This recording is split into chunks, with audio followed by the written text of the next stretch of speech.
Hello friends, रघुज knowledge channel पर आप सबका स्वागत है। आज हम करेंगे सर्वनाम। क्या आप सर्वनाम के बारे में जानते हो? क्या पता है कि सर्वनाम किसे कहते हैं? बताओ अगर किसी को पता है। नहीं पता। सर्वनाम का मतलब होता है मैं, तुम, इसे, वह, जिसे, किसे इत्यादि। यानी कि संज्ञा के स्थान पर जब हम इन शब्दों का प्रयोग करते हैं, जैसे अगर मैं कहूँ मोहन दिल्ली गया और उसको अगर मैं ये बोलूँ वह दिल्ली गया, तो मोहन के स्थान पर हमने वह का प्रयोग किया, तो इसमें वह क्या हुआ? सर्वनाम। जैसे मैं बोलूँ कि आशु तुम इधर आओ, आशु इधर आओ, मैं ऐसे ना बोल के बोलूँ तुम इधर आओ, तो इसमें तुम क्या हुआ? सर्वनाम। यानी कि आशु की जगह हमने तुम का प्रयोग कर लिया।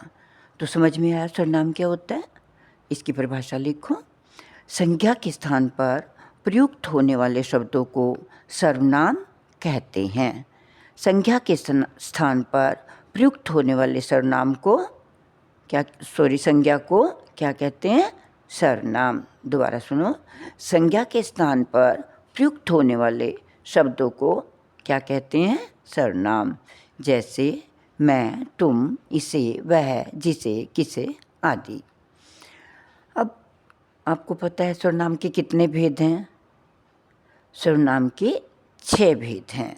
अब हम इनको 6 भेदों के बारे में सीखेंगे कि ये 6 भेद कौन कौन से हैं और इनकी पहचान क्या है, इनमें कौन कौन से शब्दों का प्रयोग किया जाता है।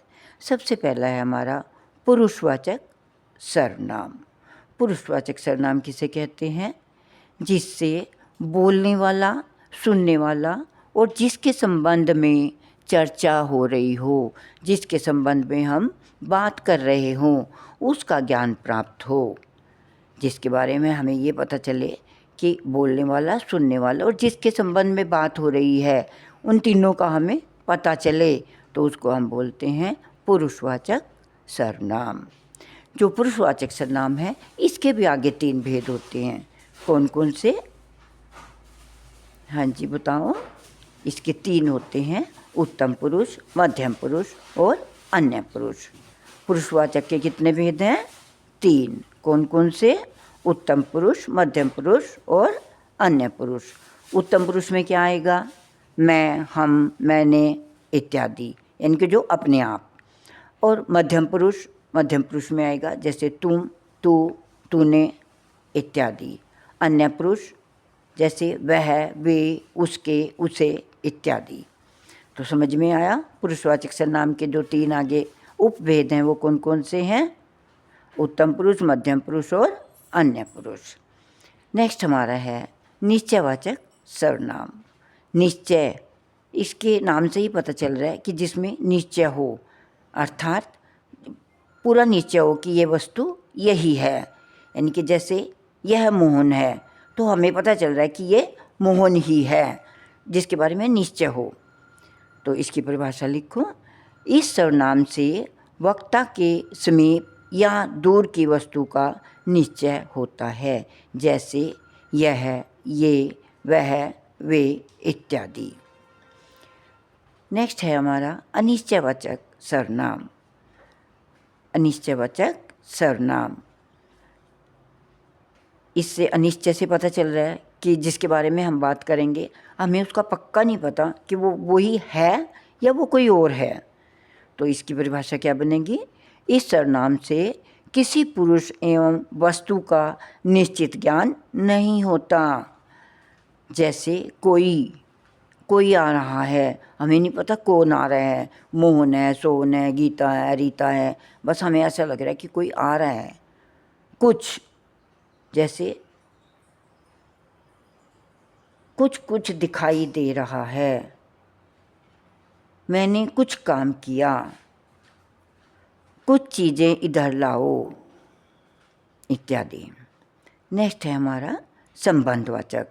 इस सर्वनाम से दो संज्ञाओं में आपस में संबंध का ज्ञान होता है। ये संबंध से पता चल रहा है ना कि इसमें जरूर संबंध से रिलेटेड कुछ ना कुछ होगा।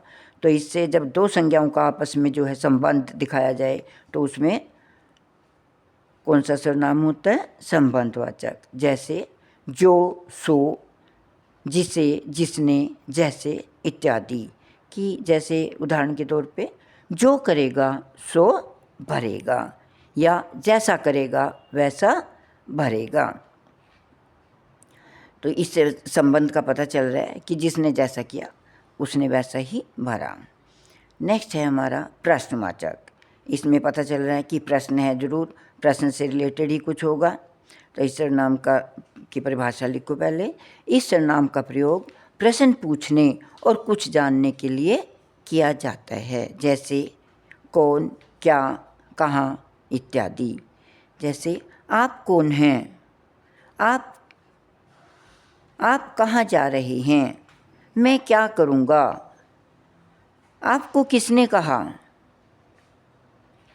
इत्यादि। नेक्स्ट हमारा है निजवाचक सर्वनाम।